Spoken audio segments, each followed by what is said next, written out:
I've had this Volvo C30 for 3 years now, and for the first time since I got this car, it has let me down in a big way. All I knew then and there was that I had absolutely no compression in my engine.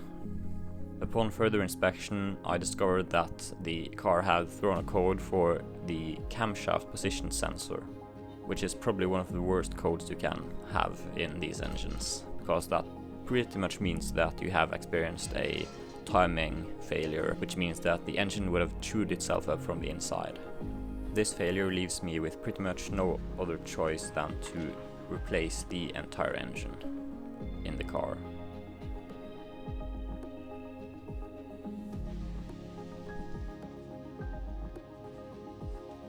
As you might have noticed, today the C30 is joined by my brother's new Volvo V60 D4 all-wheel drive in the garage, so he's just over there doing an oil change in the background, because it sorely needed it.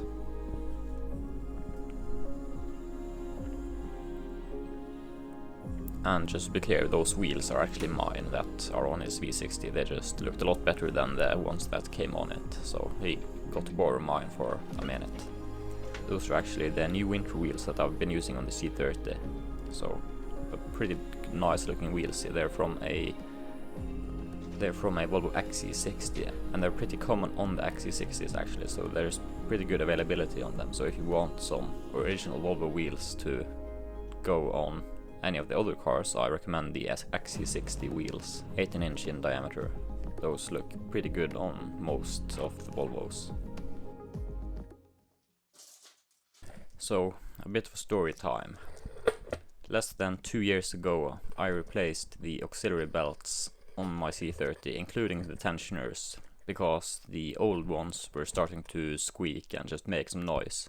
So I thought, just as a precaution, I would replace them early.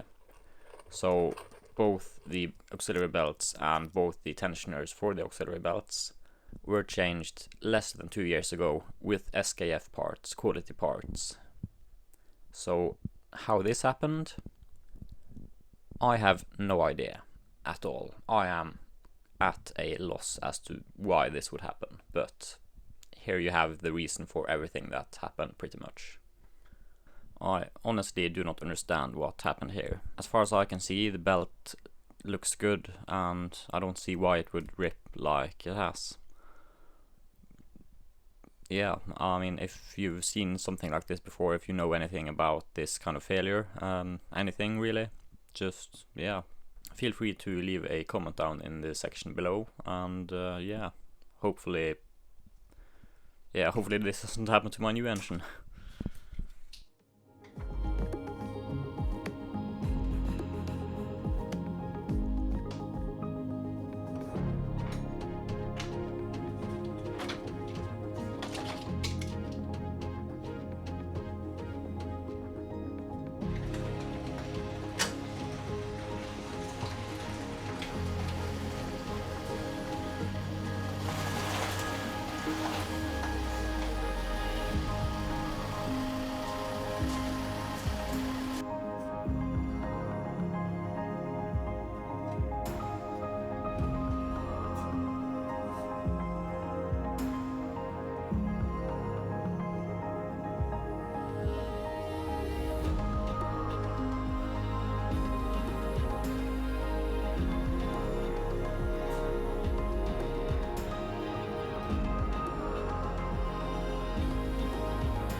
I mean, there's really not any glitter that I can see.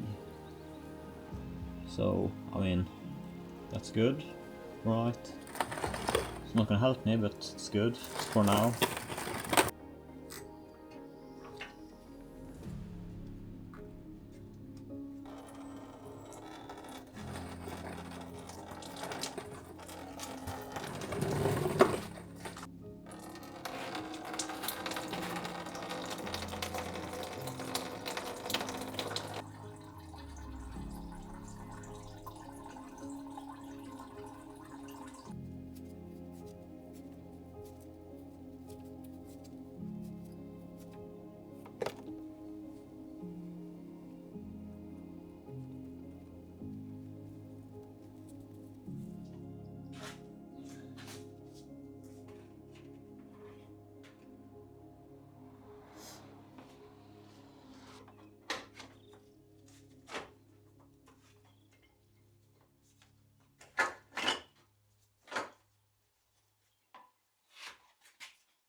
This is actually the worst.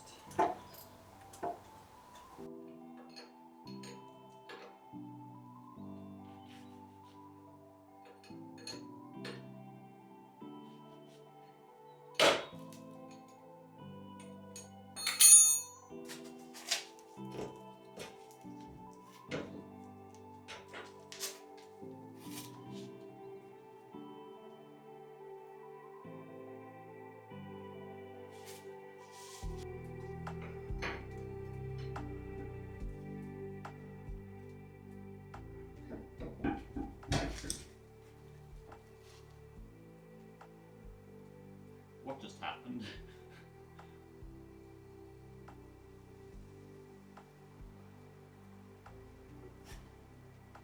Every single time I've done this before, I've spent at least 2 hours getting this out, and now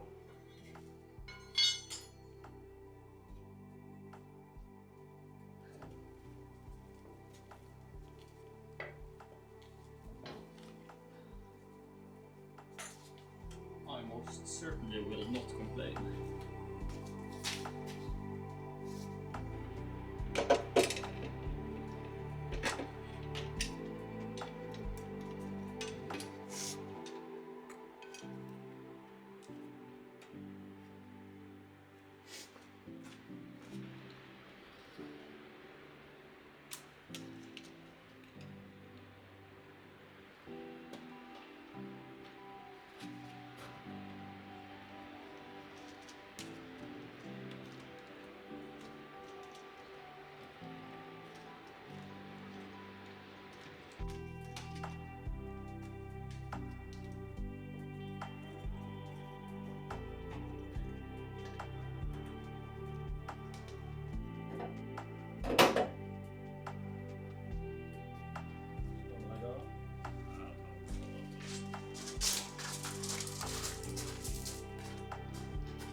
So, we finally got the engine out of the car. This is by far the biggest project I've ever undertook on any of my cars. I mean, I don't even know what would be like next to or second to this, but maybe the time that I replaced the turbo on my first C30, but yeah, it was nothing like this at all. I mean, I've probably spent like somewhere between 15 and 20 hours just getting this engine out. And yeah, I finally have it out. So what I'm going to do next is I am going to obviously have a new engine for the car, a new used engine. So I'm waiting for parts for that engine to replace all the belts, like timing belt obviously, and auxiliary belts and tensioners, everything. Just trying to do as much as possible while engine is out and you have good like space to work on. And basically just trying to do as much as possible to the engine while it's out so that I don't have to do it later on down the line. Obviously one thing that you could replace would be the flywheel, because it's a dual mass flywheel and they do wear out. But I'm probably going to reuse the flywheel just because the flywheel is so expensive, and also if it's still good, I don't want to throw it away even, like maybe it has only like 100,000 kilometers left. But I'm not going to throw out a good like 100,000 kilometers flywheel just because I could replace it right now. I mean, that's a lot of money wasted, right? So probably going to reuse the flywheel on the new engine, because the new engine for the car has only done 133,000 kilometers, whereas my old engine has done over 193,000. So it's actually, the new engine has done 60,000 kilometers less. So I'm thinking the flywheel should be good for putting back in. Obviously I'm going to check the tolerances and all that, but probably going to reuse that.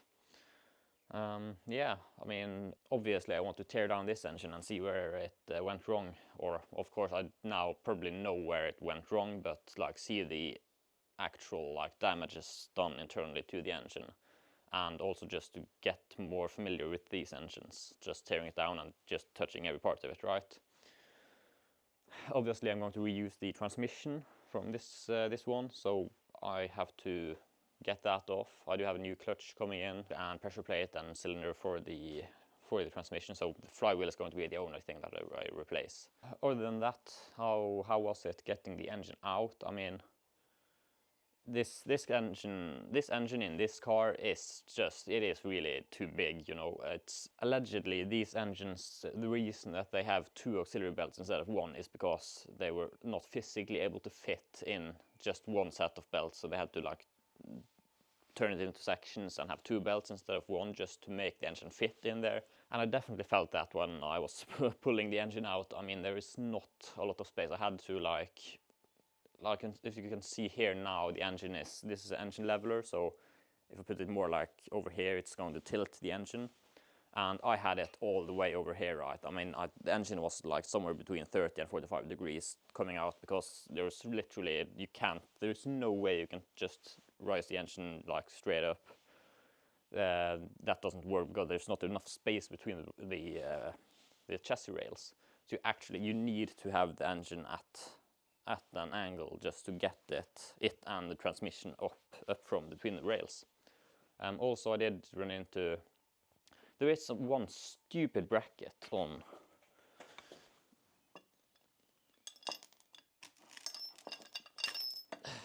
this is a bracket on the front of the engine, like front of the car, where here's the tensioner for one of the auxiliary belts, so it sits like on the other side, but like here, but on the other side of the engine.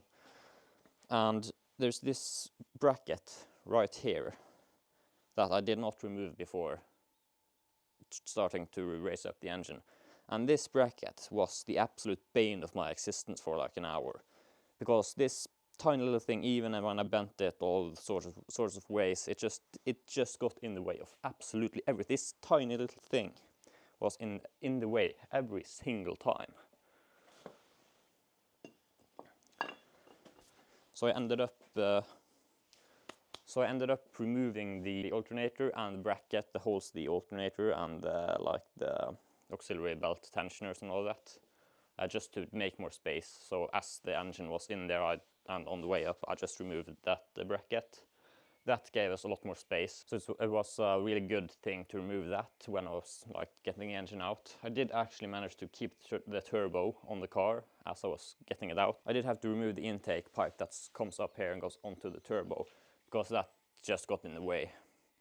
So, and also every single like engine mount, like every extra piece of engine mount that was on the engine, so not just like disconnecting it from the chassis, but the part that was remaining on the engine, I had to unbolt all the everything on the block except for like the turbo and obviously the transmission. I had to remove pretty much everything. I did keep the engine mount on this engine mount that goes on the far side of the car there. I basically used that engine mount as the lifting points, or the lifting points on that side of the engine. So I kept that one, but that one's already on the top, so it didn't really get in the way of anything. So that's the only engine mount that's still on the engine. Other than that, obviously this one's a diesel. It has a DPF, and apparently, I didn't realize, but as I was lifting the engine, the DPF wanted to come with. So apparently the DPF is hard mounted to the engine, which kind of makes sense, but I didn't think I didn't think that through. So I did have to go under and get the, it's basically the same bracket that mounts the torque mount on the bottom of the engine, holds the DPF in place, so you have to remove that whole bracket also. So basically just remove as much as possible before trying to pull the engine out. That's probably my piece of advice for this job. And yeah, I spent probably 2 hours just like from hooking it up to the engine hoist to actually having the engine out. It probably took about 2 hours. Just trying to go slow and make sure that nothing's catching, and I mean, I think it did all right. I didn't do any damage to anything. I think that stupid bracket I was talking about, that did press on one of the power steering hoses, but I think it was all right. We'll see when everything's hooked back up, hopefully. So just again, I mean, this is a massive project. I mean, this is not something you do in an evening, and yeah, I have to say I'm pleased with how it turned out. Definitely learned a thing or two throughout the process. And I guess the only question that remains is, will I be able to insert the new engine into there? Because that's really the big question, right? I mean, I was able to pull it out, but kind of get everything back in. It doesn't really help that obviously, because I'm me, I didn't like organize half the bolts and nuts and stuff. They're all just laying about wherever, and it's no system at all. It is my organized chaos. I mean, it's borderlining on not even organized chaos, just chaos. But I mean, it is organized chaos, I would probably say, just to make myself feel better, you know. But yeah, that's pretty much it. That's pretty much it. So pretty much. I did here on this side, I used 2 of these like engine hoist brackets, one on each side of this engine mount, and on this side there's like a hook on this, like that's connected to the engine block, or the top, I guess. So I just used 2 like hooks here to hook it up to the chain on one of these like engine hoist things. The other one I didn't really find anywhere to put it. So what I also ended up doing, just to get some more support on this side, is to literally just taking this. I just used this strap here to like support the gearbox. I did have to, on the gearbox there's like a thing that goes like this, and it's basically just a bracket for the engine mount or the transmission mount.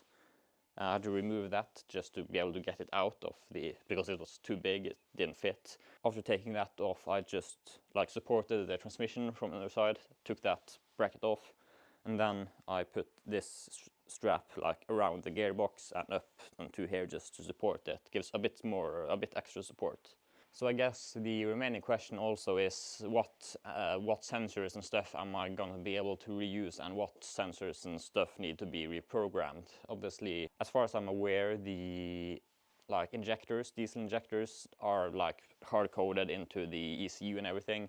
So the new injectors in the new engine are not going to just like hook up and work. They have to be reprogrammed in some sort of way, and that's not really.